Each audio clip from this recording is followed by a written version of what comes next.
Up to this point, we've only done console I/O. In this video, we look at file I/O in Python, as well as formatting. First, let's look at a few ways to read a file. I have a file in the same directory as the folder, so I didn't need to specify a path. The built-in open function takes the path and file name, and the second argument is R for read, W for write. This file will now be associated with file handle F. I'm applying the method read, which will read in the whole file, and putting that in the variable text, and then printing it out, and finally closing the file. In this second example, we open the file the same way, but we're reading the file one line at a time and printing it out. The file will break on new lines. Another way to open and use a file is with the with construction. So the open looks similar to what we've done before and associates it with a file handle F, and then we read in the file. The nice thing about the with statement is that when the with statement finishes, it will automatically close the file. This example shows two new things.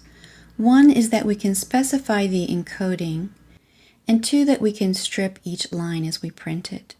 Strip will remove the new lines and white space. This code sample shows how to get text from the web. I've specified a URL, and I've imported the URL library. First, I request that my URL is opened, and then we read everything on that page and then decode it. Then I print the first 1,000 characters.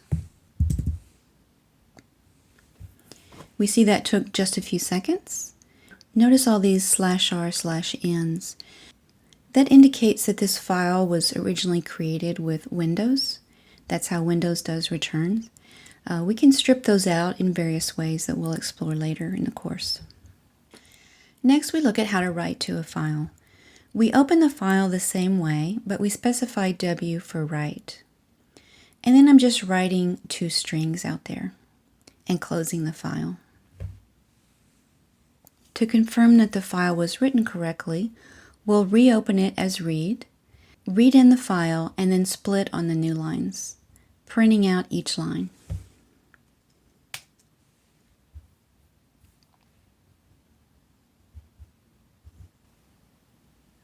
Python has many ways to format output. The oldest way uses these C-style placeholders, and then the %sign and the items you want to fill into placeholders.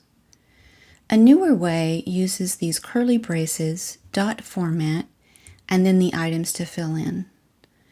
The newest way is using an F string, which you just have F in a string, and within the braces, again, the items you want to print. So I've put an integer into variable number and a string into variable name, and I've formatted it all three ways. And you see you get the same results. Let's look at another example. We have an integer, a floating point number, and a string. I'm opening a file and I'm going to write the F string. So the F string will literally write what you see in red, which is name : then it will output the name Ralph in 8 characters, then favorite number is, and then the integer 3 without any formatting, and then GPA is, and then the GPA with 2 decimal places. Then we close the file, and then again, just to confirm that, we read it back in. One more thing we should talk about related to file I/O is paths. Specifying paths in files is a pain because Windows uses backslashes and the rest of the world uses /. If you want to specify a path and have it run on Mac or Windows, you can use pathlib. First we import it, then we specify the path using /. The path actually created will have the correct formatting when it's run on Windows or Mac.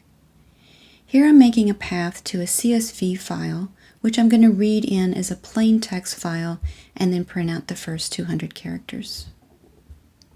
Pathlib can also extract your current working directory for you like this. In this video, we talked about reading and writing text files. Other file types can be binary, CSV files, and more. We'll look at reading and writing different types of files later in the course.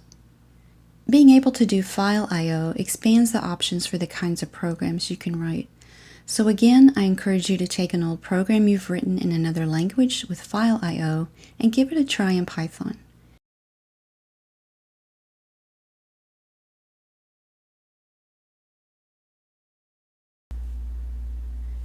In the last video, I asked you to write a program that would count the number of E's in a string that's input from system argument.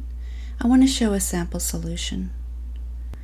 I wrote the program so that the input string could come from either the system argument or a default string if the user didn't supply the argument.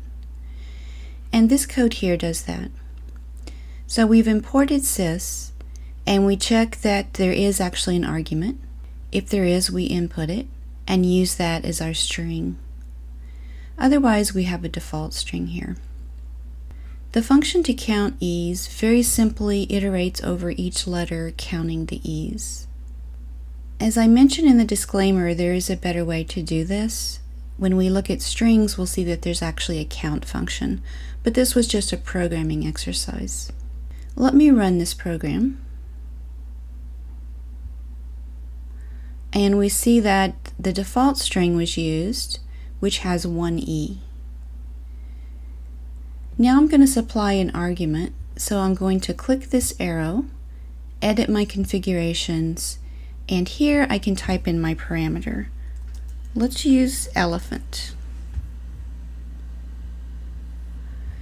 Now when I run the program again, we see that it used the parameter elephant, and there are two E's there.